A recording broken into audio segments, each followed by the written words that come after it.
Todo territorio suele contar con unos relatos culturales que lo justifican y lo van transformando en patrimonio de sus respectivas comunidades. Aquellas miradas cultas constituyen el objeto del tercer capítulo de nuestro programa, donde veremos cómo estos litorales onubenses y de Doñana se constituyen en escenarios privilegiados de tópicos y grandilocuentes discursos que los incardinan con viejas y legendarias civilizaciones como Tartesos o la Atlántida. Asimismo, los acantilados y playas de Doñana, con sus cuarteles, ranchos y chozas, serán los lugares idóneos para servir de marcos de novelas románticas, realistas y contemporáneas. Hablamos pues de la fabricación mítica y romántica de Doñana y de su litoral, como lugares poco comunes y especiales. Este capítulo dedicado a la construcción del discurso cultural, ya dijimos en el capítulo del mismo tipo del Avalario que efectivamente el litoral era el espacio como más atractivo para lo que significa el tema creativo. De manera que ya en su momento recordarán que Águeda nos ponía algunos ejemplos de películas que se habían rodado en el litoral y de algún otro tipo de planteamiento en ese sentido. Nosotros hemos decidido en este caso atenernos a 3 novelas que nos va a presentar nuestro compañero Juan Villa. Una de ellas es precisamente de él y basaremos fundamentalmente ese discurso en esas 3 novelas. No obstante, me gustaría introducir el tema cultural diciendo que hay algunos asuntos que son claves y fundamentales para entender este territorio. El primero es precisamente la luz. Hoy mismo estamos luchando con la luz. Unas veces tenemos contraluz, otras veces tenemos a favor de luz, otras veces no tenemos luz y otras veces tenemos mucha luz. Pero lo importante realmente es que este es un espacio en el que el tema de la luz domina de manera clara, evidente y manifiesta. Y en ese sentido, en el discurso de la luz ya viene toda una serie de tópicos discursivos desde la antigüedad. Ya hablamos de los topónimos referentes al tema de luz, Lucifer, Luce, Lucena, etcétera, de la zona. Pero en la contemporaneidad hay 2 personas que creo que han jugado principalmente muy bien con la luz como realidad creativa en el litoral, este litoral de Doñana y en todo el litoral del Golfo de Cádiz. Estas 2 personas serían, en un primer momento, Juan Ramón Jiménez. Juan Ramón Jiménez destaca mucho en su escrito, fundamentalmente en Platero, lo que él llama la Huelva malva y rosa, o sea, destaca la importancia que tiene en nuestros cielos, por ejemplo, a la caída de la tarde y por las mañanas, esos colores que son absolutamente alucinantes, interesantes, de la vaporización del agua, de las nubes, del sol, etcétera, etcétera. O sea, la Huelva malva y rosa. Por el cielo una nube, concepción fabulosa, se teñía de sangre y de oro. En su espléndida luz de vida flotaban 1000 auroras divinas. Apoteosis sublime de la púrpura regia de los soles, sus flores incendiadas mandaron un reflejo de llama celestial a la tierra. Y la persona que está en estos momentos pintando más claramente ese tipo de tema de lo que significa los cielos y el mar, la relación azul frío del mar con tonalidades calientes de los cielos, es Santana. Santana, un pintor de Lepe que ha estado durante mucho tiempo en Chicago, pero que ahora ha vuelto y está en la Antilla haciendo un tipo de pintura en el que estos elementos de lo que es fundamentalmente la mezcla luz del cielo, luz del mar, están siendo fundamentales.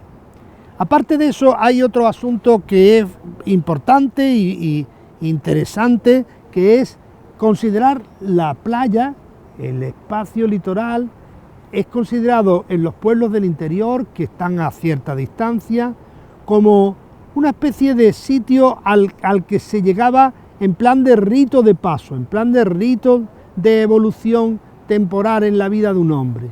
En ese sentido son interesantes las aproximaciones de dos poetas, dos literatos de Rociana, Juan Drago, que ha muerto recientemente, y Antonio Ramírez, que realmente recogen lo que es la experiencia que muchos de nosotros, de mi edad, por adelante, vivimos, que en los domingos por las mañanas, cuando salíamos en los camiones desde los pueblos, Almonte, Rociana, Lucena, Bonares, y íbamos en dirección a principalmente Mazagón, cruzando todo el mundo del Avalario.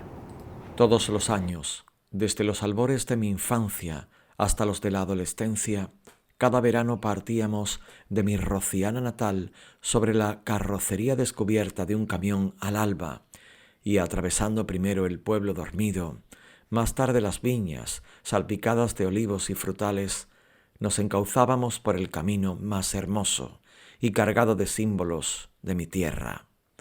Cada vez que cruzábamos el puentecillo de un arroyo, miraba con apasionada curiosidad el discurrir de su corriente, debilitada por blancos arenales y entregada al castigo de los soles más largos. Pinares, alcornocales, aves, marañas de jara y zarza, caseríos, liebres y lagunas nos envolvían entre perfumes silvestres y cantos lejanos, hasta que el mar nos hacía llegar su mensaje salino de una brisa. Por lo tanto, tenemos esos dos elementos: el viaje hacia un espacio distinto, el viaje hacia el mar, a la búsqueda del mar, y el reconocimiento por primera vez del mar y la luz. La fabricación mítica y romántica de este litoral alcanza los orígenes mismos de Doñana. Textos latinos, yacimientos como el del Cerro del Trigo, que entroncan simbólica y románticamente con Tartesos, la Atlántida y con la existencia de una monarquía primigenia. El Cerro del Trigo no solamente era el lugar más emblemático de Doñana, sino que es un yacimiento de una trascendencia enorme en el imaginario y en el colectivo de arqueólogos hispanos. Es un yacimiento de una gran trascendencia. Y lo es porque aquí el Cerro del Trigo es donde por vez primera se comienza a realizar excavaciones en el terreno en busca de Tartesos. Un poco haciendo ese símil de menos sabieno y más terreno, porque hasta ahora Tartesos sabía interpretar exclusivamente a través de las fuentes grecolatinos, y especialmente a través de Avieno, que es el que nos transmite más información y más documentación sobre la existencia de ese mítico reino de Tartesos. A partir de Avieno se construye toda una serie de teorías de diferente naturaleza sobre la ubicación, la naturaleza del reino de Tartesos y de una supuesta capitalidad extraordinaria, que tenía pues unos atributos que sobresalían incluso sobre todos otros emporios del mundo mediterráneo. Y eso es lo que atrae aquí a Schulten y convence a Bonsor para que vengan a buscar esa mítica ciudad, esa mítica capitalidad de ese mítico a su vez reino o imperio tartésico. Cuando ellos llevan ya mucho tiempo aquí excavando y no encuentran nada relacionado con el mundo tartésico, Schulten necesitaba alguna coartada para poder decir que aquí estaba, aunque no se encuentra, porque un gran cataclismo ha transformado totalmente este espacio y Tartesos ha quedado sepultada. Y de hecho aquí lo que hay es el material de acarreo de esa ciudad para construir esto.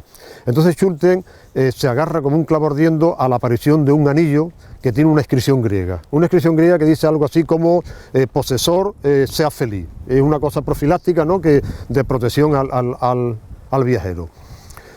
Schulten inventa toda una historia rocambolesca en la que dice que ese anillo era de un griego que lo pierde cuando llega aquí al mundo tartésico, lo encuentra un tartesio que a su vez lo pierde y se lo encuentra un romano 1000 años después y que es el que él ha encontrado aquí en el yacimiento.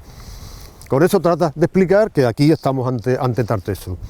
Ese anillo ha desaparecido por completo. Dice que se lo dieron al duque de Tarifa y probablemente el duque de Tarifa pues no se sabe qué hizo con él. En fin, el anillo ha desaparecido. Hay quien dice que seguramente es falso todo y que el anillo no existió nunca. Sin embargo, yo creo que no hay que dudar de la existencia del anillo. Entre otras razones porque si yo hubiera sido Schulten, yo como arqueólogo, si me quiero inventar algo, si quiero buscar una cortada para explicar eso, no hago una cosa tan débil como es la existencia de un anillo. Como digo, el anillo es más que probable que exista. ¿Y cómo se explica entonces la existencia de un anillo griego que dice Schulten que es del siglo VI, 1000 años después? Bueno, la explicación es bastante sencilla. Sabemos perfectamente que en todas las factorías romanas de Salazones, y no solo en factorías, sino en otros enclaves de entidad menores, existe un maestro que siempre son de origen griego, un liberto o un esclavo que enseña a los niños. Ese maestro griego portaría ese anillo y digamos que eso es lo que explica que ese anillo pues esté en un contexto del siglo IV o del siglo V. Y esto sería un poco el fin de la historia y la justificación de la existencia de ese anillo que, como digo, probablemente sí que existió. Pero la importancia que tiene todo esto, como digo, es de cara a lo que es la construcción del imaginario y un poco el sentimiento nacionalista que en ese momento se tenía. Hay que tener en cuenta que para que nosotros entronquemos con una monarquía hay que remontarse muy atrás. Los musulmanes no eran nuestros referentes y mucho menos en ese momento, es además una cultura invasora. Los romanos tampoco lo son, porque son una cultura imperialista que viene y nos acultura. Teníamos ya que remontarnos, digamos, al mundo hispano-visigodo, que realmente es la primera monarquía que existe, pero eso no era suficiente. Entonces teníamos que entroncar necesariamente con Tarteso, que no olvidemos que es la primera monarquía letrada hispana. Y de ahí la importancia que tenía el financiar este tipo de intervenciones, porque si bien es cierto que Schulten no fue demasiado aceptado entre colectivos arqueólogos españoles, Bonsor sí lo fue un poco más, y de ahí, bueno, pues las expectativas que aquí se levantaron con respecto a si se encontraba esa mítica ciudad de Tarteso. A partir de ahí ha comenzado toda una serie de investigaciones de campo para querer ubicar Tarteso en diferentes sitios: Huelva, Sevilla, Carmona, Jerez, Cádiz, etcétera. Ninguna ha llegado a buen puerto en el sentido de identificar de forma clara esa mítica ciudad de Tarteso, porque probablemente es que la hayamos encontrado, pero que no sabemos cuál es. Cualquiera de esas ciudades tartésicas que hoy conocemos tan bien podría ser esa capitalidad sin estar revestida necesariamente de ese carácter tan mítico que se le atribuye. Pero sin embargo fue tal la fuerza que tuvo la intervención aquí en Doñana que eso ha calado. Y todavía hoy, a pesar de que han pasado ya pues casi 100 años, todavía se sigue buscando Tarteso en Doñana. Y cada X tiempo, de forma recurrente, pues aparece algo que nos dice que estaba aquí. No hace mucho, una universidad alemana de Wuppertal, un investigador, pues con una foto aérea identifica una serie de estructuras que dice que eso es nada menos que la Atlántida. Porque esa es la otra identificación. Tarsis Tarteso, la Atlántida Tarteso. Eso, como digo, ha calado fuerte y entonces pues son muchos los investigadores que todavía hoy piensan que Tarteso estaría aquí. Yo no lo niego. Lo que quiero decir es que digamos que la senda que abrió Schulte y Bosso todavía tiene mucha vigencia. Buscar la Atlántida aquí. Bueno, la Atlántida primero es una quimera. La Atlántida, yo me atrevería a decir que con total seguridad, igual que no digo que no se pueda encontrar otra capitalidad de Tarteso diferente a las ciudades que ya conocemos, la Atlántida es una quimera. Yo creo que ya casi el propio Platón lo dice, que es una invención que él hace para justificar el Estado, la decadencia y demás. Y otra cosa es que se basase pues, en civilizaciones como puede ser Tarteso, como podía ser las islas cretenses, bueno, y coge ingredientes para fabricar ese relato que no es otra cosa sino un relato y que además ubica en un tiempo completamente distinto, muy anterior al que se puede desarrollar el mundo tartésico. Pero como digo, esa identificación ha tenido mucha fuerza y aquí en Doñana pues el espacio ideal con todo el mito que esto encierra para ubicar ese lugar y como digo no han faltado muchos pretendientes a que aquí se pueda encontrar ese sitio, aunque también se ha buscado en Huelva, se ha buscado en Carmona, se ha buscado en Mesa de Asta, se ha buscado en otros muchos sitios. De manera que como digo todo esto contribuye a ese discurso nacionalista de principios, de fines del 18 diría yo y principios hasta mediados del 19 para querer entroncarnos con una monarquía tan antigua como puede ser la monarquía tartésica que insisto y repito, aunque ya lo he dicho, que es la primera monarquía letrada hispana.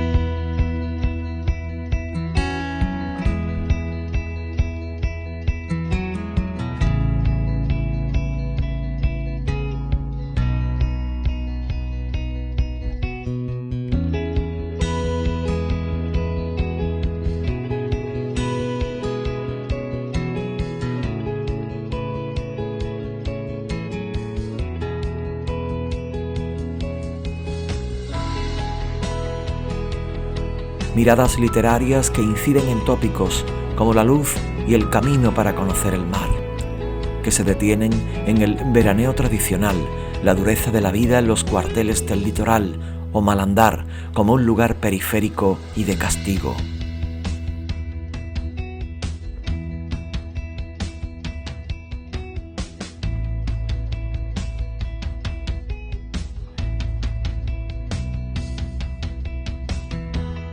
Existen tres novelas que han ido, digamos, perfilando el paisaje en el ámbito de la cultura y de la literatura, y que se desarrollan en este espacio en el que hoy nos estamos moviendo.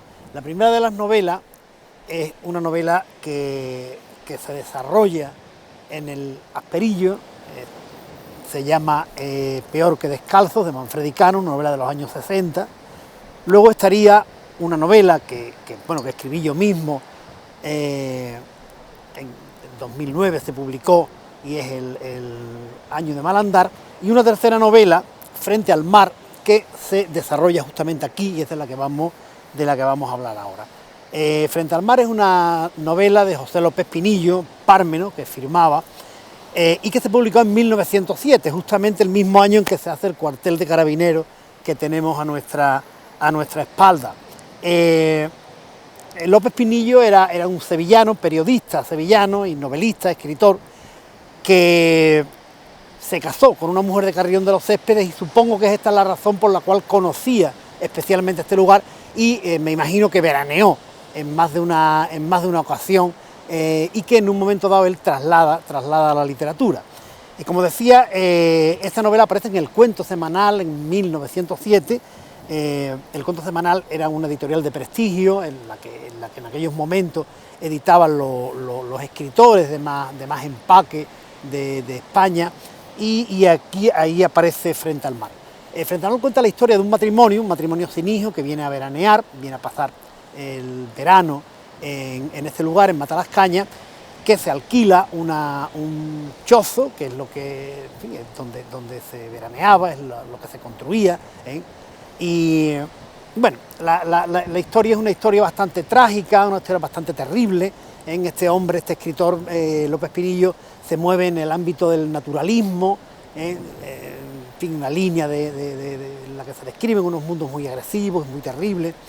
Y bueno, la novela es una novela realmente interesante, digo que la historia es buena, es fuerte, con un final sorprendente, en fin, que como novela es una novela que vale realmente la pena, pero lo que en realidad nos interesa a nosotros de esta novela es el marco en el que se desarrolla la misma, que es Matalascaña, es el balneario, lo que entonces se llamaba el balneario de Matalascaña. No es una novela especialmente descriptiva, digo que no hay mucha parte de descripción del lugar, es una novela que se fundamenta básicamente en el diálogo, pero de todas maneras van apareciendo muchos pasajes descriptivos en las que vemos la vida, cómo se desarrollaba la vida en este mundo portátil, ¿no? que duraba 2 meses, el mes de julio y el mes de agosto. A lo largo de la novela, pues vemos todo lo que era esta forma de veraneo, desde el viaje a través del Coto, a través de Doñana, en un lugar donde no había caminos, donde no había carretera. Los vehículos en realidad en la época en la que estamos hablando de la novela, en 1907, esta gente venían en carro, luego fueron camiones, tractores, hasta los años 60 y tantos, cerca del 70, que es hasta cuando dura este tipo de veraneo, dura este balneario. Digamos que el veraneo prácticamente tenía dos etapas importantes, la llegada, el camino, el tránsito, la llegada al lugar, todo era especialmente aparatoso, ¿no? Especialmente complicado, ¿no? Y luego la vida en el balneario. La vida en el balneario era una vida en realidad de cierta sofisticación para los medios, ¿no? Había unos túneles, se construían unos túneles de choza. Básicamente esto lo hacían gente de pila, choceros de pila y choceros de almonte, pero básicamente eran de pila, y en los mismos pueblos se iban alquilando unos metros, según el número, digamos, de de familiares, había, tantos metros, 4, 8, 12, los que fueran, y se hacían compartimentos interiores de habitación, comedor, etcétera, etcétera, y ahí estaban una estadía larga, ¿no? Estamos hablando de prácticamente 2 meses, ¿no? Aparte de estos túneles de rancho donde venían las familias, había también pues casinos, bueno, había, en fin, pequeños restaurantes, y luego había también servicios del tipo de carnicería, pescadería, frutería, en fin, gente que iba vendiendo con mulos a lo largo de los túneles de choza. Y bueno, se formaba un mundo peculiar, la gente que venía a veranear era gente de clase media y media baja también, ¿no? Curiosamente en esta novela nos explican cómo según la clase social la gente estaba en una parte o en otra de la playa, y el tipo de construcción también era diferente. Esto es una forma de veraneo que arranca a finales del XIX y que va tomando cuerpo a lo largo del siglo XX, hasta que finalmente ya en los años 70 pues esto se acaba, ¿no? Cuando digamos que el país se normaliza, se moderniza, esta forma de veranear se pierde totalmente, y ya incluso aquí físicamente digamos que nos trasladamos unos kilómetros más a la derecha, ¿no?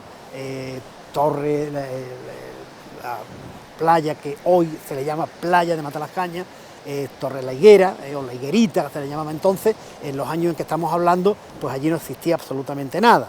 Así que este mundo de chozas de junco se traslada a lo que se llama urbanización Playa de Matalascañas, y empiezan ya, digamos, lo que es el veraneo moderno, el veraneo actual, ¿no?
Bien, Peor que descalzo es una novela que se publicó en el año 1963, pero que se remonta a unas décadas anteriores. Cuenta una historia que se desarrolla en 1920 y algo, 20 y tantos, ¿no? Coincidiendo un poco con la guerra de África y tal, y que se desarrolla en este lugar en el que estamos, en el Asperillo, un antiguo cuartel de carabineros.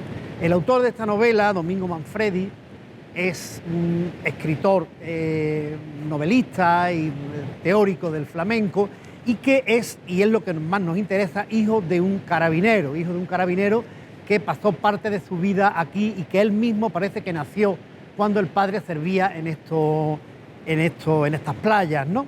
La novela tiene una intención claramente reivindicativa de un mundo muy primario, un mundo terrible en muchos sentidos. El mismo título, Peor que descalzo, se quiere referir a la forma de vida de aquellos personajes que habitaban estos lugares en aquellos años, ¿no?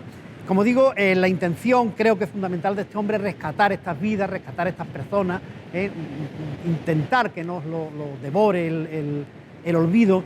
Y luego creo que también era consciente de que estaba contando una historia, hablando de una gente que el tiempo ya se los estaba tragando, ¿no? Que estaban perdiendo totalmente sentido.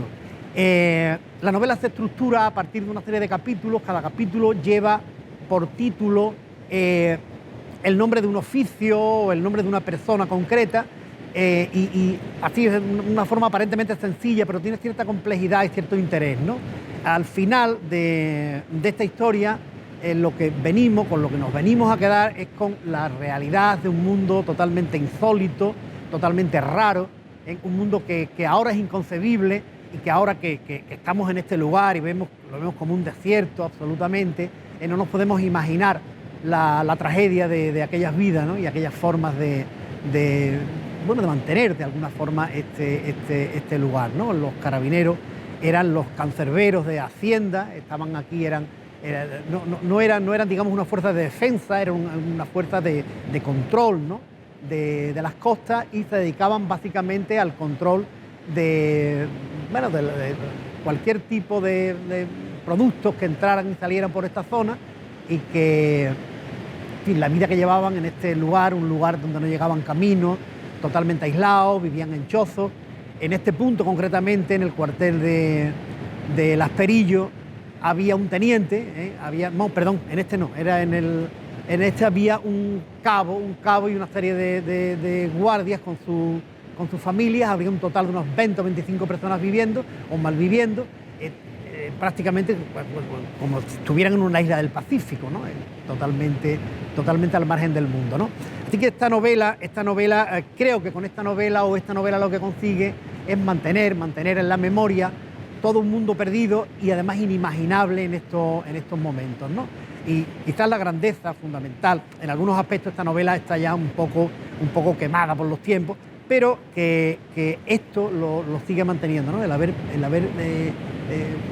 contenido un mundo perdido, un mundo que se va, un mundo que ya no existe y que fue terrible, y que de alguna forma denuncia, entre comillas, el autor.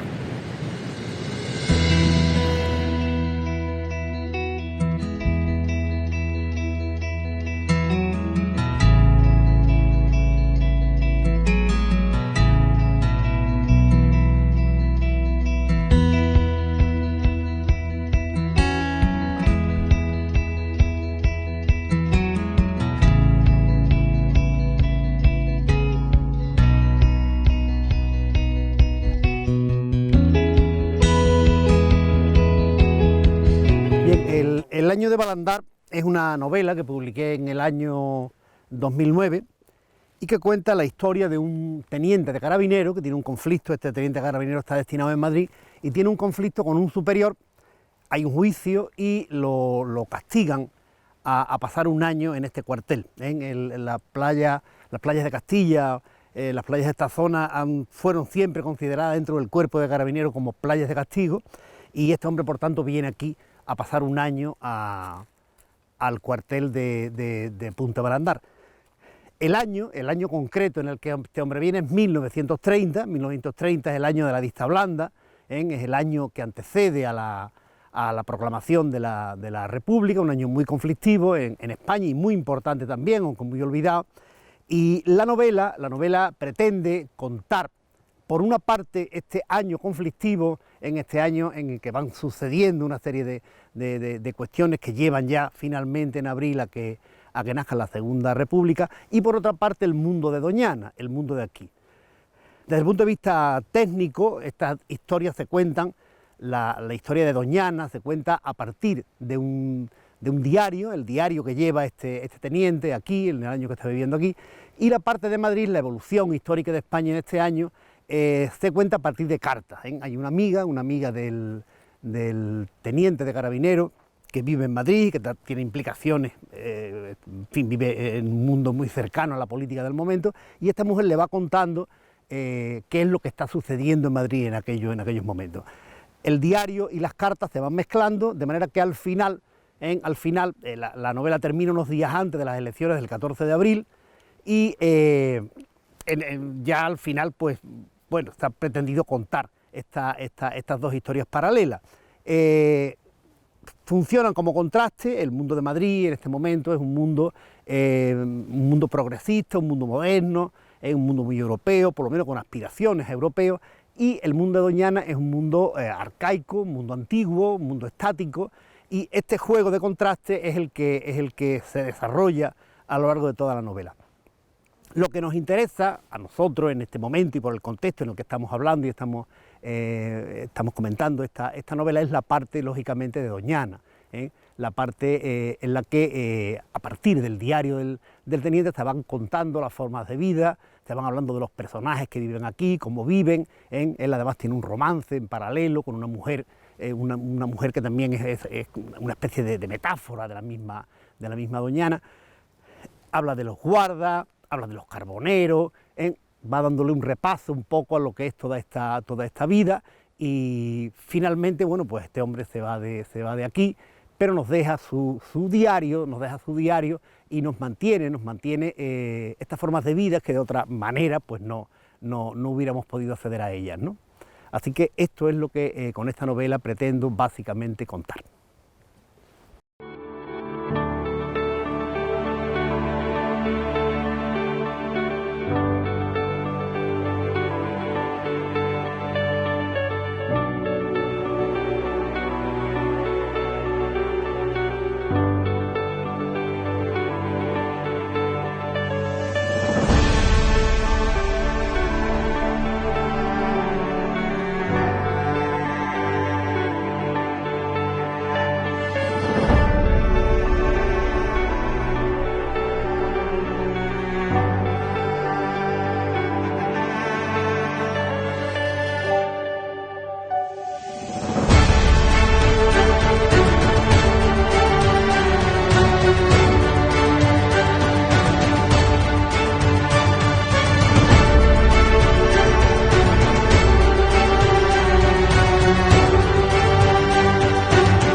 Esquemáticamente y en plan de resumen, podríamos decir que el discurso cultural que se ha ido creando sobre el litoral está lleno de dicotomías.